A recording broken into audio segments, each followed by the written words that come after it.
우리 성경의 술술 믿음이 쑥쑥 오늘은 100번째 시간으로 다 이루었다 라는 제목으로 함께 말씀 연구를 진행하도록 하겠습니다. 우리 지난주에는 나무 십자가라는 제목을 함께 말씀을 연구했는데요.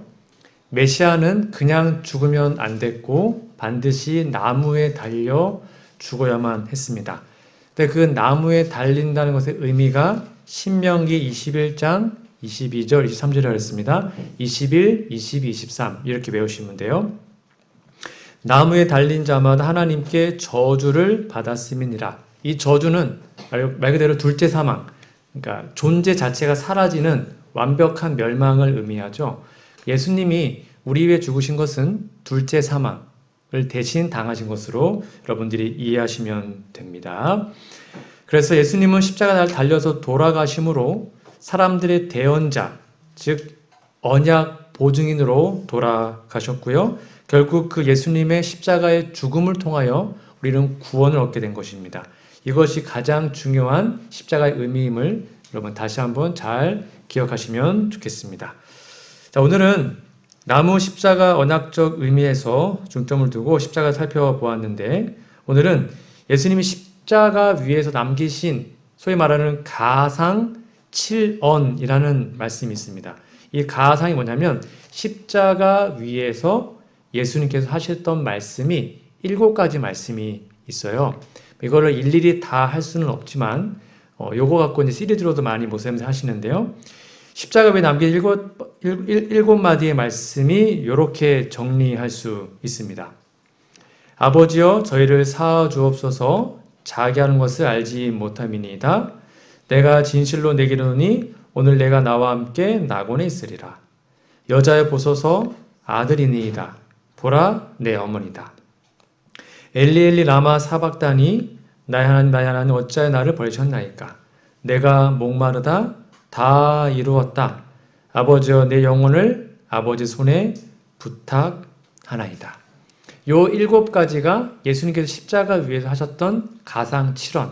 요거 하나하나도 거의 1시간짜리 설교이지만 오늘은 다 이루었다는 이 말씀에 좀 중점을 두어서 함께 연구를 해보도록 하겠습니다. 여러분, 사람이 죽기 전에 무엇인가를 다 이루었다고 말하는 게 참 쉽지 않습니다. 아마 그런 사람은 이 세상에 아마 아무도 없었을 겁니다.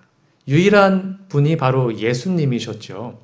예수님은 분명한 사명을 갖고 계셨기 때문에 그 사명을 다 이루시고 야, 인생 다 살고 내가 뜻한 것 하나님의 뜻 다 이루었다라고 말씀하시면서 돌아가셨습니다. 만약 우리도 죽기 전에 야, 하나님의 뜻을 내가 다 이루었습니다라고 말하고 죽는다면 얼마나 행복하겠습니까? 하여튼 예수님은 그러한 삶을 사셨습니다. 그러면 이 다 이루었다는 말씀이 어떤 의미일까요? 영감의 글입니다. 고민의 긴 시간 동안 예수님의 귀에는 욕설과 조롱의 말만 들렸다. 예수님이 십자가 위에서 달리실 때에 그 마음을 좀 이해해 보세요. 예수께서 십자가에 달리셨을 때에는 조롱과 저주의 소리가 끊이지 않고 들려왔다. 그 다음에 저 마음이 참 아팠습니다. 예수께서는 간절한 마음으로 그분의 제자들에게서 저들의 믿음을 나타내는 어떤 말을 듣기 위하여 귀를 기울이셨다. 십자가 주변에 예수님의 제자들도 있었단 말이에요. 그리고 다 나쁜 놈들이 아니었죠. 그래서 그 중에 예수님을 믿는 그 고백을 내 제자들이 하지 않을까라는 마음으로, 어떤 마음으로요? 간절한 마음으로. 그렇게 귀를 기울이시면서 예수님이 듣고 계셨습니다. 이때 예수님의 그 마음이 어땠을까요? 근데 말들이 다 어떤 말이에요? 조롱과 저주. 그러나 그분은 우리는 이 사람이 이스라엘을 구속할 자라고 바라노라라는 비통한 말밖에는 듣지 못하였다. 즉 한마디 얘기하면 이분이 메시아인 줄 알았는데 메시아가 아니네. 이런 말만 들린 것입니다. 예수님의 제자들조차도 그렇게 얘기를 했어요. 왜 그랬습니까? 그 당시의 신학은 메시아는 죽으면 안 되는 존재입니다. 그런 고정관념이 있었기 때문에 진짜 메시아가 죽어버리니까 예수님 메시아가 아니었구나 라고 생각한 것입니다. 하지만 그날 예수님을 메시아로 고백했던 사람이 세 분 있습니다. 누군지 아세요? 예수님이 십자가에 달리셨을 때 예수님을 하나님의 아들로 진정한 메시아로 고백한 세 명의 인물이 있습니다. 오늘 그 인물을 좀 보도록 하겠는데요. 누구였냐면 예수님께서 운명하신 바로 그날에 전혀 다른 세 사람이 그들의 믿음을 고백했는데요. 이 고백이 오늘날 우리에게 있으면 좋겠습니다. 한 사람은 로마의 수비대를 지휘하던 사람, 즉 로마 백부장이었죠. 다른 사람은 구주의 십자가를 지고 간 사람, 누구였습니까? 네. 구레네 시몬. 그렇죠. 그리고 또 다른 사람은 주님의 곁에서 십자가에 달려 죽은 강도, 한평 강도라고 얘기하죠. 이 세 인물이 다 예수님을 조롱하고 비난하고 메시아는 아니다라고 말하고 있을 때 이 세 인물은 이분 메시아 맞는데? 이렇게 고백을 했죠. 오늘 이 세 인물 중에 하나하나 좀 살펴보도록 하겠습니다. 첫 번째 인물은 구레네 사람 시몬입니다.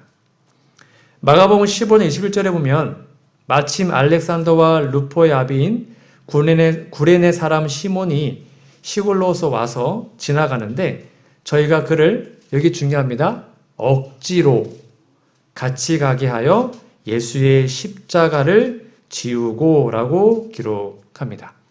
그러니까 이 시몬은 예수님 십자가를 졌긴 졌는데 좋은 마음으로 진 것이 아니었습니다. 어떻게 졌다고 했어요? 억지로. 억지로 그 십자가를 졌어요. 왜냐하면 그 당시에 유대인들은 곧 유월절이었기 때문에 자기가 부정하게 되면 안 되니까 다 안 했고요. 이 사람은 이방인이었죠. 이방인이었기 때문에 로마 병정이 잡아다가 너 십자가 져라 하고는 억지로 십자가를 지우게 됩니다.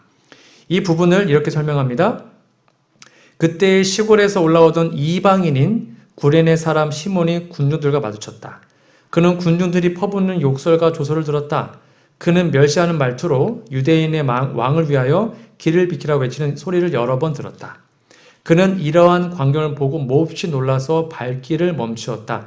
그 다음에 중요한데요. 그가 그분을 측은히 여기는 것을 보고, 그러니까 아무도 예수님을 불쌍히 여기지 않았다는 것입니다. 다 욕했는데 한 사람만 이거 안 됐다 이러고 있으니까 그 사람을 잡아다가 그의 어깨에 십자가를 지웁니다. 그것도 억지로 지웁니다. 그러나 이것이 바로 이 구레네 사람 시몬에게 있어서는 생애의 전환점이 되었고 예수님을 믿는, 구주로 믿는 정말로 구원의 시작이 되었습니다. 뒤에 보시면 시몬은 예수님의 소문을 들었다. 그의 아들들 알렉산더와 루포, 이게 나중에 사도 바울의 서신에 나옵니다. 구주를 믿는 자들이었으나, 그러니까 그의 아들들은 원래 믿었어요. 그 자신은 아직 그분의 제자가 아니었어요. 그런데 갈바리까지 십자가를 지고 간 것이 시몬에게는 큰 축복이 되었다. 그 다음에 중요합니다. 그는 그때 이후로 그 같은 섭리를 항상 감사히 여겼다. 그러니까 억지로 졌는데 그 억지로 진 십자가가 자기를 살린 것입니다. 너무 감사한 거죠. 그것은 그로 하여금 자진해서, 그 다음부터는 억지로가 아니었어요. 자원해서 그리스도의 십자가를 지게 하였고 항상 즐거움으로 그 십자가 아래 서게 하였다. 물론 하나님 우리의 자유의지를 존중하십니다. 여러분, 그런데 때로는 억지로라도 해야 될 필요가 있습니다. 왜냐하면 그걸 통해서 하나님은 역사하시거든요. 때로는 성경을 읽고 싶지 않을 때가 있어요. 그래서 억지로 성경을 읽어야 돼요. 밥 먹기 싫을 때도 억지로 밥을 먹어야 건강한 겁니다. 억지로라도 교과 공부해야 되고요. 억지로라도 기억절 암송해야 합니다. 억지로라도 운동해야 합니다. 억지로라도 전도지 돌려야 되는 것이죠. 그것이 때로는 힘들고 정 불편한 일일 수 있지만 그것을 우리가 묵묵히 참고 그 길을 간다면 그것이 축복이 되어서 이 시몬처럼 이제는 자원해서, 자진해서 예수님의 십자가를 지는 사람이 되겠죠. 때로 하나님께서 우리에게 뭔가를 시키실 때 내 마음은 하기 싫지만 그것이 하나님의 뜻이라면 꾹 참고 한번 해보시기 바랍니다. 그러면 그것이 우리에게 큰 축복으로 오게 될 것입니다. 그것이 첫 번째 시몬의 구레네 사람 시몬의 모습이었고요. 자, 두 번째 한편 강도. 성경에는 오른편 강도 나와 있지 않아요. 그냥 한편이라고 나와 있습니다. 오른쪽 왼쪽인지는 몰라요. 근데 통상적으로 우편을 말을 하는데 이 제자들과 마리아와 기대와는 달리 예수님은 십자가에서 힘없이 돌아가십니다. 모든 제자들의 꿈이 야망이 다 끝나 버렸습니다. 정말 죽은 것입니다. 메시아는 죽으면 안 되는데 야 우리가 속았구나. 메시아는 아니었구나. 이렇게 절망하고 있을 때 아무도 예수님을 하나님 아들이라고 인정하지 않고 있을 때 한편 강도가 드디어 예수님께 믿음을 고백하죠. 누가복음 23장 42절입니다. 가로되 예수여 당신의 나라에 임하실 때 나를 생각하소서. 여기 당신 나라가 바로 하나님의 나라 천국을 말하고 있죠.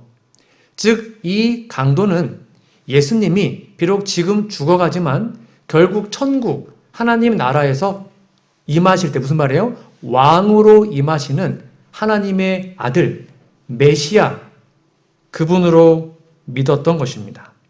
이 강도는 예수님의 그 귀한 나라를 예수님의 메시아와 신성을 믿었습니다. 이거 놀라운 일이거든요. 아무도 안 믿었어요. 근데 이 강도는 죽기 전에 그 죽어간 예수님의 모습을 보면서 당신은 하나님 아들이시군요. 제발 저를 구원해주세요. 라고 말을 하게 된 것입니다. 영감의 글입니다. 이렇게 기록되어 있습니다. 여러분 이 강도가 원래 나쁜 놈이 아니었어요. 잘 보시면 그는 전에 예수님을 보았고요. 그러니까 그때 처음 본 게 아니었습니다. 그분의 말씀을 들었어요. 그리고 그분의 가르침을 듣고 죄를 깨달았습니다. 그러니까 회개하려고 그랬어요. 믿으려고 그랬어요. 원래 마음 착했단 말이에요. 그런데 제사장들과 관원들 때문에 예수님에게서 돌아서고 말았다. 그러니까 그 당시에 지도자들이 메시아 아니다, 사기꾼이다 라고 말하고 있으니까 그런가 하고는 돌아서게 됩니다. 그리고는 그는 죄책감을 없애기 위해서 점점 더 깊은 죄에 빠져들어가 마침내 체포되어 죄수로서 신문을 받게 되었고 드디어 십자가의 죽임을 당하도록 선고되었다. 그러니까 원래 본성은 착한 사람이었는데 그 당시에 종교 지도자들의 잘못된 인도로 하나님을 믿지 않는 길로 가게 된 것입니다. 그리고 그 죄책감이 너무 크니까 그걸 없애기 위해서 또 짓고 하다가 결국 십자가까지 오게 된 것이죠. 저는 오늘 이 말씀을 보면서 참 많은 생각을 하게 되었습니다. 이 당시에 제사장들과 관원들은 종교 지도자들입니다. 우리로 말하면 먼저 믿은 우리들 또는 교회 목사들, 교회 지도자들을 말할 수가 있겠죠. 여하튼 그러한 사람들이 잘못 누군가를 인도하면 그 사람이 하나님을 떠날 수도 있는 것이죠. 이렇게 기록되어 있습니다. 이어서 볼까요? 그는 예수님께서 어떻게 병자를 고치셨고 또 어떻게 죄를 용서하시는 데 대해서 들었던 것들을 모두 마음속에 회상해 보았다. 그는 예수님을 믿고 따라온 사람들이 울면서 하는 말을 들었다. 그는 구주의 머리 위에 붙은 명패를 읽어보았다. 행인줄 중에 어떤 이들은 슬퍼하며 떨리는 입술로 읽고 다른 이들은 농담과 조롱으로 그 말을 읽고 되풀이하는 소리를 들었다. 성령께서 그의 마음을 비추셔서 차츰차츰 확신의 고리가 연결되었다. 정말 그 죄인 중에 죄인이었던 그 죄수에까지도 누가 임하신 거예요? 성령이 임하십니다. 성령이 임하셔서 그의 마음속에 확신을 주십니다.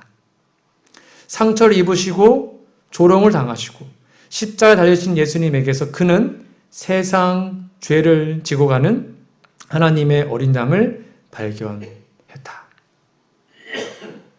여러분 죽기 전에 다 이렇게 되는 게 아닙니다. 다른 편 강도는 끝까지 조롱했거든요. 이 사람은 죽기 직전에 그 마지막 성령의 호소를 뭐 한 것입니까? 받아들입니다. 그리고는 이분이 진짜 하나님 아들이었네.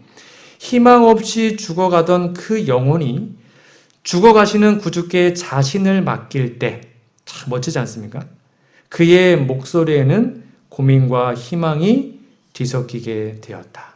그리고는요 당신의 나라 임하실 때 저를 좀 기억해 주십시오. 라고는 마지막 기도를 올리죠. 여러분, 이때가 예수님께 최고의 영광의 순간이었습니다. 예수님 십자가에서 달려 돌아가실 때 이 한평 강도가 이러한 고백을 했을 때가 최고의 영광을 받았던 순간임 우리는 기억해야 합니다. 우리가 하나님께 나아갈 때는 이러한 마음으로 나아가야 하는데요. 여러분, 이 말씀 잘 아시죠? 이사야 44장 22절입니다. 함께 읽어볼까요? 시작. 내가 내 허물을 빽빽한 구름의 사람쥐같이 내 죄를 안개에 사라짐같이 도말하였으니 너는 내게로 돌아오라. 내가 너를 구속하였음이니라. 이 말씀에 우리는 두 가지를 발견할 수 있습니다. 첫 번째가 무엇이냐면, 여러분, 회개해야 용서받습니까? 아니면 용서받았기 때문에 회개하는 겁니까? 회개해야 용서받습니까? 아니면 용서받았기 때문에 회개하는 겁니까? 네, 두 번째입니다. 여기에 내 허물을 빽빽한 구름까지 다 모든 것들을 도말했으니, 즉 허물의 용서가 먼저네요. 그렇죠. 그랬으니까 너는 내게로 돌아와라. 이 돌아와라는 말이 회개하라는 말이에요. 그러니까 무조건적 용서가 먼저 있습니다. 이것을 이 한평 강도는 믿은 것입니다. 자기가 지금 달려있는데 할 수 있는 게 뭐가 있습니까? 아무것도 없어요. 그러나 하나님께서 나를 용서하셨다. 그 무조건적 사랑이 있음을 이해하고 믿습니다. 그 믿음이 없으면 죄책감 때문에 나갈 수가 없어요. 하나님께로. 근데 이 한평 강도는 하나님의 용서가 먼저 있음을 믿었습니다. 그리고는 어떻게 한 겁니까? 하나님께로 돌아간 것이죠. 이 순서를 여러분 결코 잊지 마십시오. 회개해야 용서하는 거 아니에요. 하나님은 지금 이미 여러분의 모든 죄를 용서하셨습니다. 그 확신을 가지고 하나님께로 가시면 하나님이 여러분을 받아주시는 거죠. 이것이 영감에 그래도 이렇게 기록되어 있습니다. 여러분 잘 보십시오. 성경은 죄인이 수고하고 무거운 짐진 자들아 다 내게로 오라. 그 말씀이 그리스도의 초청에 응하려면 먼저 회개해야 한다고 가르치지 않는다라는 것입니다. 진정한 회개를 하는 것은 오직 그리스도로부터 나오는 은덕이다. 그 한평 강도의 마음속에 그 회개하고자 하는 마음을 주신 사람이 누구예요? 성령님이시거든요. 성령께서 그 마음을 주신 거예요. 내가 널 용서했으니 제발 예수님을 믿고 구원받거라. 아직도 기회가 있다. 그거를 이 강도는 믿은 것입니다. 그래서 가게 된 것이죠. 이 사실이 우리가 그렇게 열심히 전해야 되는 바로 세 천사의 기별 중에 첫째 천사의 기별에 포함되어 있습니다. 여러분 여기 말씀에 하나님을 두려워하며 그에게 영광을 돌리라 그랬죠. 우리는 이 마지막 시대에 하나님께 영광 돌리는 사람들입니다. 그게 첫째 천사의 기별의 핵심이지 않습니까? 그러면 하나님께 영광 돌리는 가장 쉬운 방법 또는 가장 중요한 방법이 무엇일까요? 그게 바로 한평 강도의 삶에서 우리가 오늘 배워야 합니다. 여러분 잘 보십시오. 이 말씀을 꼭 기억하시면 좋겠습니다.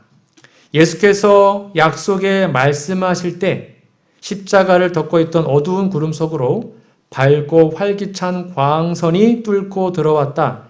회개한 강도에게는 하나님께서 받으셨다는 확신으로 완전한 평화가 이르러 왔다. 그 다음이 중요한데요. 굴욕을 당하시던 그리스도께서 여기가 핵심 포인트입니다. 영광을 받으셨다. 우리가 하나님께 영광 돌리는 방법이 뭐라고요? 그분의 사랑을, 그분의 용서를 믿고 그분께로 나아가서 그분의 귀한 구원을 경험하고 그거 선물로 받으면 그게 하나님께 영광 돌리는 것입니다. 이 한평 강도는 하나님께 영광 돌렸습니다. 한 게 뭐가 있습니까? 아무것도 없어요. 그저 자신을 하나님께로 맡기고 하나님 저를 구원해 주세요. 하나님 저를 기억해 주세요. 당신 나라 임하실 때 저를 기억해 주세요. 그 온전한 맡김이 최고의 영광이었습니다. 전도회단입니다. 예수께서는 우리가 죄 많고 무력하고 도움이 요구되는 그러한 상태 그대로 당신께 나오는 것을 좋아하신다. 여러분 잘 보십시오. 우리는 우리의 연약함과 어리석음과 죄가 많은 그대로 나아가서 참여하는 마음으로 그의 발 아래 엎드릴 수 있는 것이다. 그의 사랑의 팔로 우리를 안으시고 우리의 상처를 싸매시고 우리에게서 모든 누추한 것을 깨끗이 씻어주시는 일은 그의 영광으로 여기시는 바이다. 아멘. 우리가 뭐 하면 되는 거예요? 연약함, 어리석음, 죄가 많은 상태 다 씻고요? 아니요. 그대로 나아가면 하나님이 잘 왔다 하고 우리를 다 씻기시고 싸매시고 고치셔요? 그러면 그것이 그분께 들리는 최고의 영광이에요. 그게 첫째 천사의 기별이에요. 이거를 우리가 진짜 믿고 경험하면 우리는 하나님의 남은 백성이 될 수 있는 것입니다. 한편 강도는 이렇게 구원받았습니다. 구원받기 쉽죠? 간단합니다. 있는 모습 그대로 그분께로 가면 우리는 그 순간 구원을 받아요. 이러한 놀라운 경험이 날마다 우리의 삶에 있기를 간절히 바랍니다. 세 번째입니다. 세 번째 누구였냐면 바로 백부장입니다. 또 한 사람 로마 백부장이 있었는데요. 그 당시에 로마 군대의 수비대를 지휘하던 백부장은 예수님이 십자가 처형을 시작부터 끝까지 다 보았습니다. 그 모든 장면을 다 지켜보고 예수님의 가상 칠언도 다 듣고 결국 예수님이 운명하시자 야 진짜 하나님 아들이었네 라고 고백을 하게 되는데요. 그게 바로 마태복음 27장 54절에 나옵니다. 백부장과 및 함께 예수를 지키던 자들이 가로되 이는 진실로 하나님의 아들이었도다 하더라. 여러분 이 말을 백부장이 그냥 혼자 쭝얼거렸을까요? 아니면 큰 소리로 얘기했을까요? 엄청 큰 소리로 얘기했습니다. 이거 혼자 얘기한 게 아니고요. 다 들어 야 진짜 하나님 아들이었네 하고 큰 소리로 얘기를 했다고 기록되어 있어요. 영감의 글입니다. 이 말은 작은 소리로 한 것이 아니었다. 모든 사람들은 이 말이 어디서 나왔는지 알려고 두리번거렸다. 이런 말을 한 사람은 누구였을까? 그 사람은 로마의 군인인 백부장이었다. 예수님의 제자들 뭐 하는 겁니까? 아무도 이런 말 안 했어요. 근데 로마 백부장이 이분 하나님 아들 맞습니다. 라고는 큰 소리로 외쳤습니다. 구주의 거룩한 인내와 그분의 입술에서 승리의 부르짖음이 흘러나온 즉시 운명하시는 광경이 이방인에게 깊은 감명을 주었어요. 상처 입고 십자가에 달리신 그 찢어진 그분의 몸에서 백부장은 하나님의 아들의 모습을 식별할 수 있었다. 왜 다른 사람은 못 봤을까요? 왜 12제자는 못 봤을까요? 그들은 선입견이 있었습니다. 그렇죠? 고정관념. 메시아는 죽을 수 없다는 편견이 있었어요. 그러니까 이해를 못하는 거예요. 마치 오늘날 일요일교회 사람들이 주일은 토요일 생각하니까 성경 읽어도 잘 모르는 것처럼 편견 때문에 못 알아먹은 것입니다. 근데 이 이방인은 편견이 있어요? 없어요? 없어요. 메시아가 어떤 존재인지 구약이 뭔지 몰라요. 근데 그 예수님의 순결하심과 그 인내하심과 거룩한 모습을 보고 감동을 받아서 야 진짜 하나님 아들이 맞네? 라고 순수하게 고백을 하게 된 것입니다. 그는 자기의 믿음을 고백하지 않을 수 없었어요. 그리하여 우리 구주께서는 자기 영혼에 수고한 것을 보게 되시라는 증거가 다시 주어졌습니다. 다시 한번 여러분께 말씀을 드립니다. 우리 성경 열심히 읽고 말씀도 열심히 봐야 하는 것 맞습니다. 그런데 여러분의 색안경이나 고정관념을 가지고 보시면 안 됩니다. 성령께서 말씀하시는 그 말씀의 마음을 열고 그 말씀을 그대로 읽을 때 우리는 하나님을 비로소 볼 수 있습니다. 유대인들이 그 색안경을 끼고 성경을 봤기 때문에 메시아가 죽어버리자 다 떠나버렸습니다. 그러나 이방인은 아무런 편견이 없었기 때문에 그 거룩한 예수님의 십자가의 희생을 보고 그분을 오히려 믿게 된 것이죠. 십자가에 보여주셨던 그 예수님의 모습과 그분의 말씀, 그것이 바로 백부장의 믿음을 흔든 것입니다. 그 다음에 이렇게 기록되어 있습니다. 54절입니다. 백부장과 및 함께 예수를 지키던 자들이 가로되 이는 진실로 하나님의 아들이었도다 하더라. 우리가 성경을 볼 때도 마찬가지입니다. 조금 전에 말씀드린 것처럼 편견과 고정관념 이런 걸 다 내려놓고 내 뜻에 말씀을 대입하는 것이 아닙니다. 절대로. 내 뜻을 내려놓고 하나님의 말씀에 내 생각을 굴복할 때 그때 성경을 이해하게 됩니다. 그 때로는 내 마음에 안 받을 때가 있어요. 그렇죠? 때로는 이걸 하면 뭔가 억울하고 하기 싫을 때가 있어요. 그때도 내 생각을 굴복하고 그 말씀에 복종할 때 비로소 말씀을 이해할 수 있게 되는 것입니다. 그게 바로 예수님 만나는 방법인 것이죠. 오늘 저는 세 명의 인물을 살펴보았습니다. 예수님의 십자가 죽음 앞에 수많은 사람들이 그분을 떠나고 11 제자조차도 하나님의 아들을 믿지 못하고 다 부인하고 떠나갔을 때 이 세 영혼은, 이 세 명의 사람은 하나님의 아들을 고백하게 되었죠.